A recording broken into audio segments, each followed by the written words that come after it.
Assalamualaikum warahmatullahi wabarakatuh. Perkenalkan, nama saya Wina Intan Permata, NIM 1800131, nomor absen 4 dari kelas Penjas 5A. Sama hal dengan yang sebelumnya, di sini saya akan menyampaikan pematerian dari mata kuliah Filsafat Penjas dan Literasi Fisikal. Berbeda dengan hal yang sebelumnya, tentang memaknai pendidikan jasmani itu sendiri. Nah, sekarang materi dari presentasi individu yang akan saya sampaikan itu tentang tujuan dari pendidikan jasmani itu sendiri. Nah, secara lumrah atau secara umumnya, masyarakat modern atau masyarakat pada umumnya mengetahui bahwa pendidikan jasmani itu bertujuan untuk mengetahui dari pendidikan yang berkaitan dengan jasmani itu seperti apa. Lalu tujuannya mungkin mereka mengetahui untuk menjaga kesehatan, lalu mengetahui ketepatan penggunaan pendidikan jasmani itu seperti apa. Namun, secara spesifiknya, tujuan pendidikan dalam jasmani ini memiliki 5 pokok tujuan. Yang pertama adalah dalam pengembangan eh, kebugaran, lalu kedua ada pengembangan dari keterampilan, ada pengembangan emosi, pengembangan mental intelektual, serta pengembangan moral afektif. Nah, di sini saya akan menjelaskan atau memaparkan satu persatu makna dari tujuan itu tersebut. Yang pertama ada dari pengembangan kebugaran. Kita bisa memaknai dari kata bugar itu sendiri, di mana di sini lebih kepada olah fisik yang memang tujuannya untuk kesehatan. Pengembangan kebugaran ini itu lebih terikat kepada kegiatan fisik di mana dari olah tubuh, olah gerak yang dilakukan dalam pendidikan jasmani itu bersifatnya untuk membuka kegiatan yang memang bertujuannya untuk membugarkan atau menyehatkan tubuh kita. Nah, di sini itu ada pula dari meningkatkan daya tahan, lalu meningkatkan pertumbuhan fisik, juga pengembangan psikis yang lebih baik. Nah, namun jadi di sini itu sehat itu tidak hanya tertuju kepada sehat fisik, tetapi di sini juga terikat kepada jasmani dan rohaninya, yaitu kepada fisik dan psikisnya. Lalu yang keduanya ada tentang pengembangan keterampilan.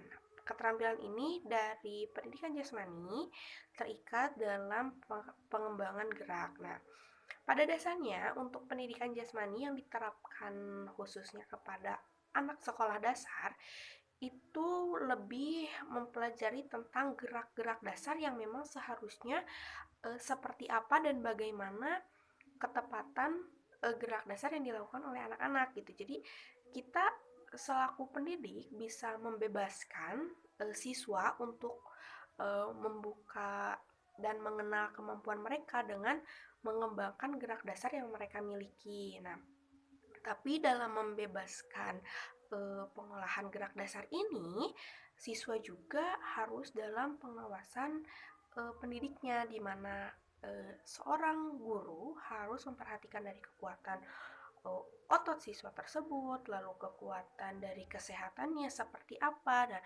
lalu keterampilan gerak dasarnya itu harus menyesuaikan dengan kemampuan daya tahan yang mereka miliki masing-masing. Nah, dari pengembangan gerak ini juga bertujuan untuk mengefektifkan, mengefisienkan, lalu melatih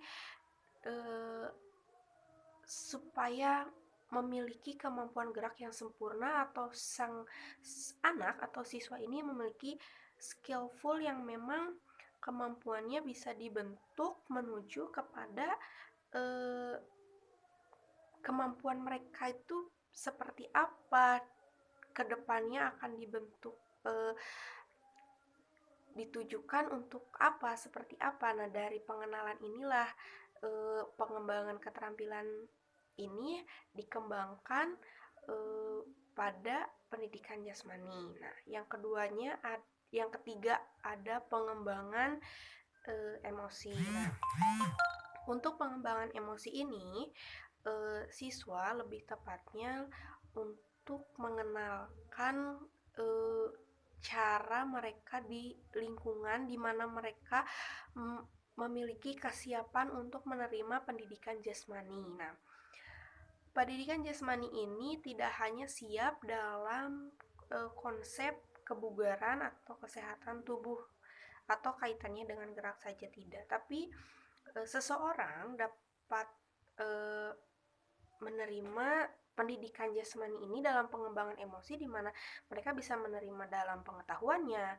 lalu keaktifan geraknya, lalu untuk ke sosialnya, mereka tuh harus bisa lebih menuntut atau membuka karakter dalam menerima pendidikan jasmani ini. Karena dalam pendidikan jasmani ada dasarnya kita memahami tentang pengetahuan baik dari segi teknik, lalu taktik, strategi, atau penerapan yang mungkin bisa diterapkan sebagai daya dukung sosial seseorang melalui pendidikan jasmani ini sendiri. Nah, lalu selanjutnya dalam kesiapan kegiatan olah gerak, di mana memang pendidikan jasmani ini tidak hanya memfokuskan kepada organ tubuh yang bisa digerakkan saja, tapi di dalamnya juga sangat luas, dari mengenal organ tubuh sampai kepada bagian terluar pada tubuh. Nah, lalu yang selanjutnya,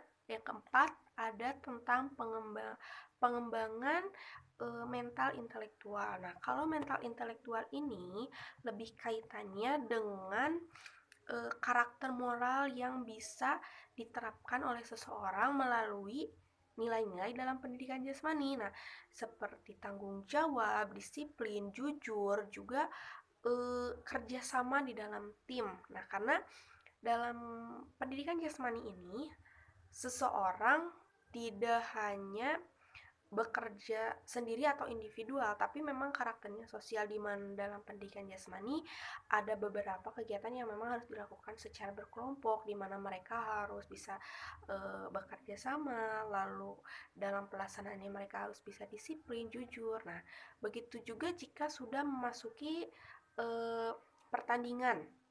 Dalam pendidikan jasmani juga kita diajarkan tentang yang namanya pendidikan, di mana di dalamnya kita harus bersikap fair play atau fair games, di mana kita harus bisa menerima tidak arogan di dalamnya, tapi dalam mental intelektual ini komponen pertumbuhan intelektual terdiri dari persepsi, belajar, dan berpikir. Jadi memang tidak asal pertandingan ini berjalan dengan kemampuan atau kekuatan yang kita miliki, tapi kita juga harus punya persepsi sebagai proses di mana seseorang menerima dan menyaring informasi itu.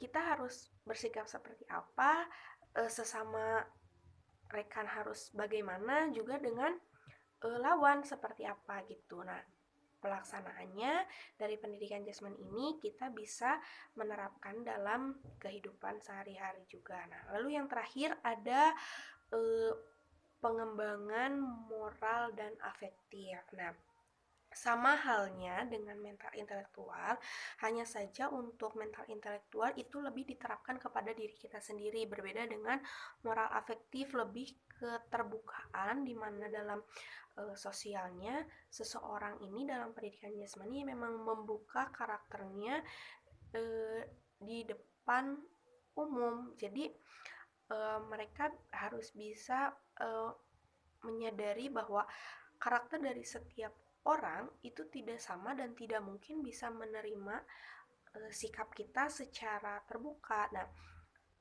disinilah tuntutannya, di mana melalui pendidikan jasmani seseorang bisa harus menghargai, lalu keterbukaan, bisa membandingkan sikap seperti apa yang harus kita lakukan terhadap orang yang berbeda. Nah, di sini juga melalui kegiatan afektifnya, sosial, kita itu lebih ke bekerja secara berkelompok, terbuka, lalu bagaimana kita menerapkan kerjasama di dalam sebuah tim melalui pendidikan jasmani ini. Nah, ada pula pengembangan sosial ini tujuan hubungannya itu dalam menyesuaikan diri, di mana eh, seperti tadi yang sebelumnya disampaikan bahwa eh, karakter dari setiap orang yang kita kenal itu berbeda. Jadi bagaimana sih kita harus menanggapi keterbukaan kita dalam menerima karakter